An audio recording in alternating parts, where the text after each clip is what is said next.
Starting today, we're moving in with my parents. It's not a big deal because they're my own parents, right? But my husband surprised me with this idea out of nowhere. I was so shocked and close to tears, I couldn't believe what he was saying. Just a few days after my father's funeral, my husband decided we should move out of our home. It was a shock because my emotions were still raw from saying goodbye to Dad. He didn't seem to understand my grief and chose our new place without asking how I felt. Surprisingly, it was a villa my father had left me. When we got there, my in-laws had already moved in. I'm Victoria, 29 years old, a product designer with my own successful business.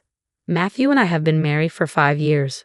My career is going great, and I'm financially stable enough to own our apartment. Throughout our relationship, my husband felt insecure because I earned more than him. Instead of being happy for me, he saw it as a competition, acting immaturely and choosing rivalry over support. I had hoped for his understanding during this tough time, but instead, our new home felt like a battleground of emotions.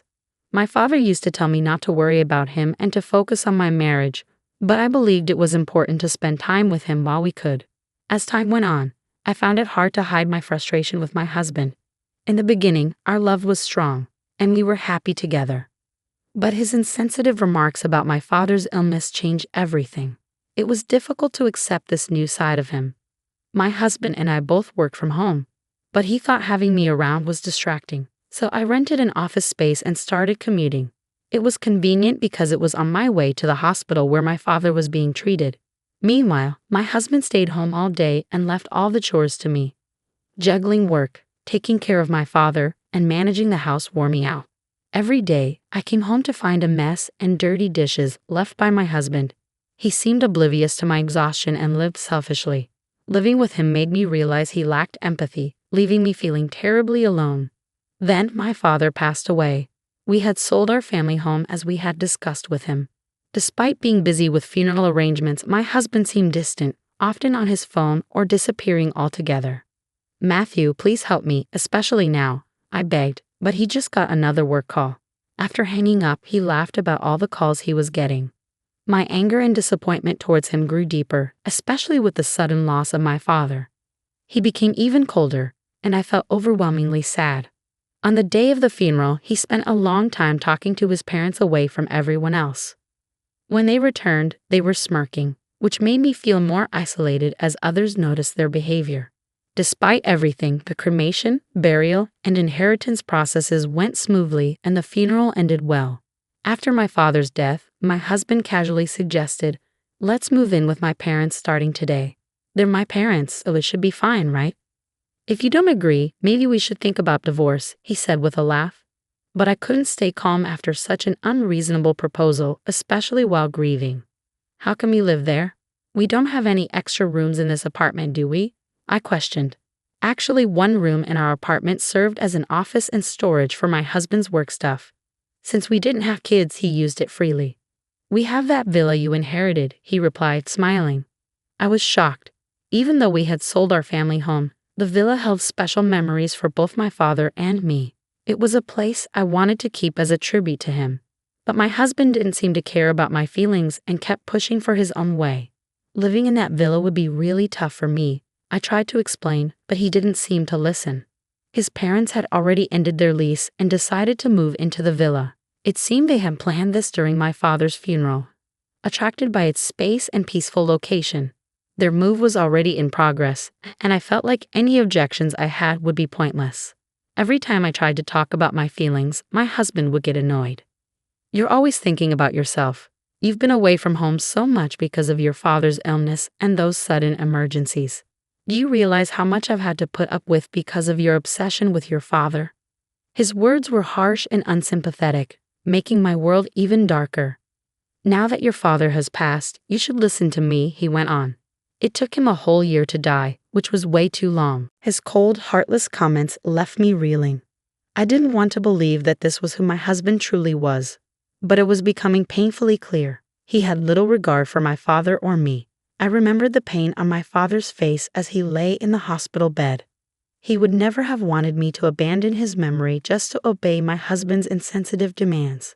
My husband's lack of empathy was crushing, and I felt more and more alone in my grief. and in my battle to honor my father's legacy. In that moment, any love I had for my husband vanished. My heart ached as I considered his apparent excitement about gaining the villa while I was supposed to be grieving for my father.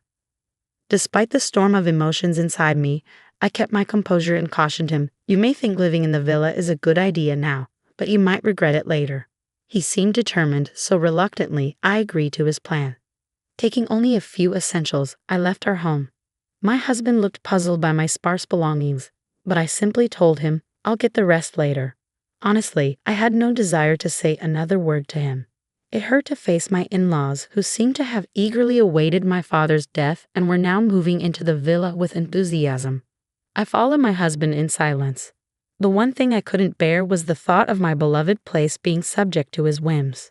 The villa, a single-family home near the sea, sat in an average neighborhood but was still conveniently close to the city center. Its land held great value. Stepping out of the station, memories of my childhood flooded back.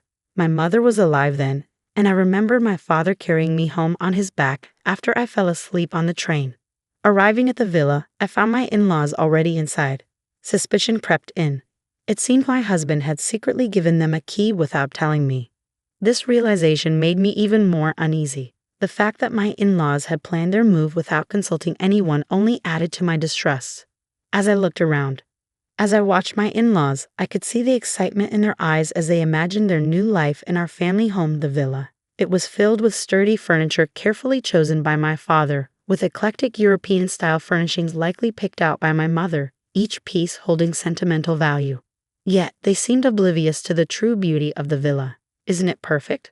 Goodbye cramped apartment living. We're blessed to call this place home now," they exclaimed. The view from the second floor was truly breathtaking. It reminded me of my father's quiet pride in this special place, a stark contrast to my in-laws' insensitive excitement. Amid their excitement over what they dubbed the marvelous House of Secrets, my husband and his parents' enthusiastic comments only grated on my nerves. It seemed they were completely ignoring the emotional weight of my father's passing, treating the villa as nothing more than a fortunate inheritance. The location and the house are both flawless. "We're lucky your father left us this magnificent villa. We owe him our thanks," my husband remarked thoughtlessly, sharing laughs with his parents as they cracked open beers to celebrate their new living situation. As I prepared snacks for them, cherished memories of moments spent with my parents around the dining table felt overshadowed and tainted by the current atmosphere. I chose to bury my emotions and soldier through the night. The next morning, the mood was abruptly shattered by my mother-in-law's piercing scream echoing through the villa. As I hurried to see what had happened, I found her on the bathroom floor, gripping her foot with a panicked expression. "The floor just gave way under me," she gasped, still shaken from the shock. My husband and father-in-law looked puzzled. "The floor seems fine. You probably just slipped," they suggested casually, brushing off her concerns. They examined the area she pointed to, but the floorboards appeared smooth and perfectly aligned. However, she insisted, "I'm certain the floor collapsed." As they continued their cursory inspection, I intervened. "Have you tried stepping on that slightly different colored part of the floor?" I asked, surprised. They all focused on the spot I indicated. Stepping forward, I pressed down on the discolored section with my slippered foot, and immediately the floorboard made a distinct sound and slightly sank. But the moment I lifted my foot, it snapped back into place. "What was that?" they exclaimed simultaneously. If someone stepped on it without knowing, they'd think the floor had collapsed. "Look, the floor sinks a bit. It's like a trap," I clarified. "That's dangerous. Is there something wrong with this house?" They reacted, suddenly concerned. Their previous disregard for the sentimental value of the villa to me seemed momentarily forgotten as they faced the unexpected reality of its physical quirks. I calmly explained the situation, and they all looked at me with surprise and skepticism. "It's not a flaw," I assured them. "My father deliberately installed these features. This house is what you might call a mechanical mansion or a trick house." "Why would he do that?" they asked, perplexed. "Well, my father was a huge fan of ninjas. He invested a lot of time and money in this villa, which was not only his pride and joy, but also a showcase of his creativity," I explained. "As a child, I often came here while he worked on the house's mechanisms or added new ones. That's why the villa is full of traps and clever contraptions, like a shelf you shouldn't touch, a floorboard that drops when stepped on, a door that only opens in a specific sequence, hidden doors, and even secret rooms. This house is a reflection of my father's dreams and his inventive spirit developed over many years. Of course, this place is familiar to me, having visited since childhood and learned from my father how to navigate all these traps. I have no trouble with them. But it's a different story for my husband and in-laws who are unfamiliar with it. I warned you that living in this villa would be challenging. I also mentioned it's a place filled with my father's memories. My father's fascination with ninja gadgets was widely known among our relatives. What surprised me was that my husband and his parents had been oblivious to it. At first, my husband claimed he hadn't heard about it, but now he was speechless. My in-laws were equally taken aback by this revelation. With our apartment lease already canceled and nowhere else to go, they looked to my husband for guidance. Amid their confusion, both my father-in-law and husband accidentally triggered another trap, causing them to tumble. Seeing them sprawled on the ground, I couldn't help but chuckle. "Feel free to stay as long as you like," I said, my tone more sarcastic than sincere. They had been enchanted by the villa's luxury, ignoring my warnings and showing no interest in my father's hobbies. Now their oversight was catching up with them. Even my explanations about the trap dangers seemed to go unheard. "This won't be a problem. We'll adjust," my husband replied, trying to sound confident. I smiled knowingly, understanding his attempt but also aware of the challenges they would face in a house filled with my father's intricate contraptions. I informed them that I would return to the apartment to prepare for our move. However, my real intention was to stay behind.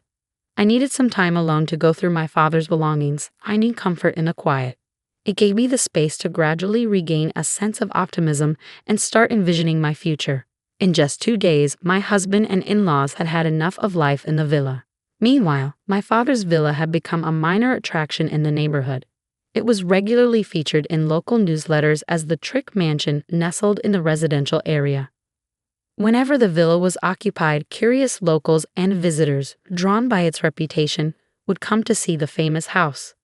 I remembered times when strangers toured the villa and local children played around it, bringing energy and liveliness to the place. My father had listed both the villa's and our former home's phone numbers in the newsletters. But now that the family home's number was inactive, any inquiries would be redirected to the villa's number.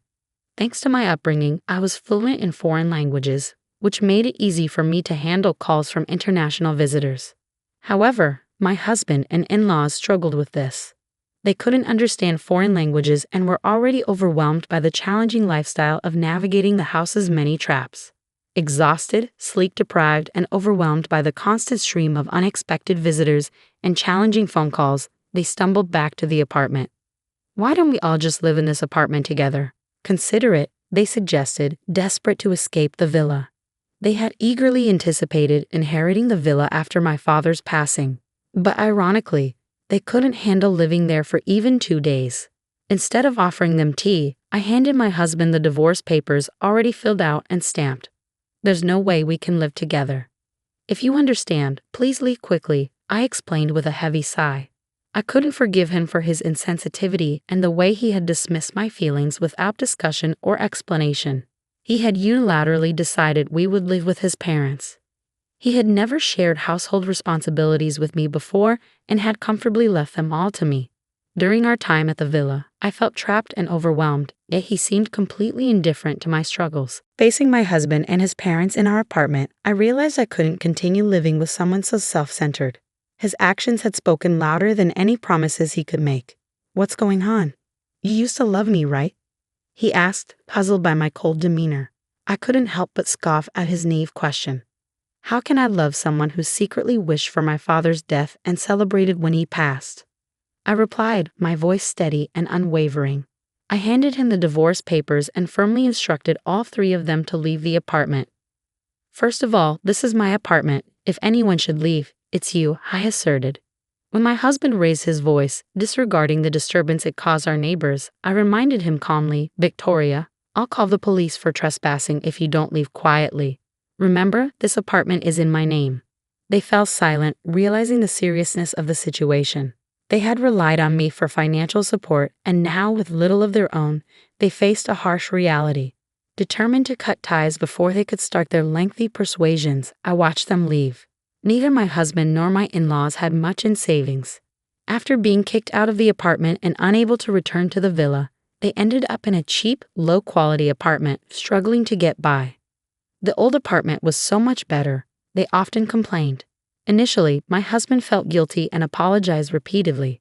However, as time passed, his guilt turned into resentment towards his parents. Because of their age, they didn't work much, and their attempts were short-lived. Eventually, they used up all their savings and pension. The constant arguments drove a wedge between them as a family. The thin walls of their new apartment barely contained their daily disagreements. Even when they received noise complaints, they refused to apologize. Instead, they responded with hostility, making themselves unpopular with the neighbors. It seemed inevitable, but they would have to find another place to live soon. My husband, who had once enjoyed the convenience of working from home, now found himself in a cramped space with no proper workspace. This severely impacted his ability to focus, and as a result, his reputation and sales suffered. He struggled to make ends meet with a late-night job at a convenience store and was considering taking on multiple part-time jobs just to get by. In moments of clarity, my in-laws realized that letting their son make decisions for them had been their biggest mistake. During their frequent arguments, they blamed the villa's traps and each other. "If you had been more responsible, we wouldn't be in this mess," they would argue, pointing fingers but never acknowledging their own roles in their downfall. After the divorce, my career as a product designer took a significant leap forward. To cope with the grief of my father's passing and the chaos that ensued, I poured my creativity into designing with a unique twist, incorporating ninja-inspired elements inspired by my father's interests. I shared these designs on social media, where they quickly gained popularity. To my surprise, a major cosmetics company reached out, intrigued by my designs. They wanted me to create packaging with an Asian flair, incorporating ninja themes. Embracing the project, I saw it as a way to honor my father's memory. It turned out to be a huge success, propelling my career to new heights. I found solace in sharing updates at my parents' graves, telling them about my achievements and how their legacy continued to inspire my work. I decided to keep the villa, transforming it into a unique mechanical house filled with memories of my father. I organized tours and made slight adjustments to ensure it was safe for visitors, allowing locals and tourists to explore and enjoy it for free. Before long, the house garnered significant media attention. The income from this exposure was invaluable, helping to cover its maintenance costs. Moreover, articles about the house were translated into different languages, garnering support from international fans, including elderly enthusiasts who shared my father's passion for ninjas. I devoted myself to maintaining this enchanting place. The mechanical house buzzed with activity, especially popular among local children. "Is this the famous mechanical house? Where are the tricks? Show us," they'd eagerly inquire. With the help of local volunteers, we ensured everyone could play safely. Foreign tourists, in particular, were captivated by features like the hidden floorboard and secret doors. While losing my father and the upheaval of inheriting the villa led to my divorce, the gains have outweighed the losses. The villa has evolved into a treasure trove of memories that I now share with loved ones and visitors alike. It has also sparked a personal transformation, propelling me forward with renewed optimism and hope.